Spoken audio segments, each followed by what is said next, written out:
காஞ்சிபுரம் மாவட்டம் உத்திரமேரூர் ஒன்றியத்துக்கு உட்பட்ட வயலக்காவூர் கிராமத்தில் அருள்மிகு ஸ்ரீ துலுக்கானத்தம்மன் மற்றும் கெங்கையம்மன் கோவில் கும்பாபிஷேக விழா விமர்சையாக நடைபெற்றது.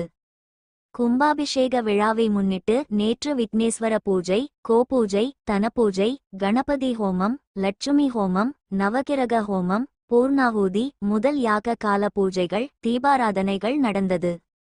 இரண்டாம் கால யாக பூஜைகள், ஹோமங்கள், நாடி சந்தனம், தத்வார்ச்சனை உள்ளிட்டவை நடைபெற்றது.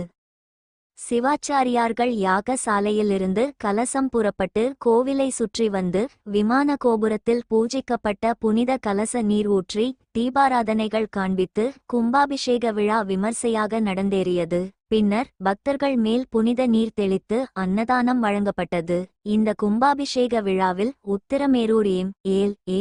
சுந்தர் மற்றும் வயலக்காவூர் சுற்றுப்புற கிராமங்களைச் சேர்ந்த நூற்றுக்கணக்கான பக்தர்கள் கலந்து கொண்டு சாமி தரிசனம் செய்தனர்.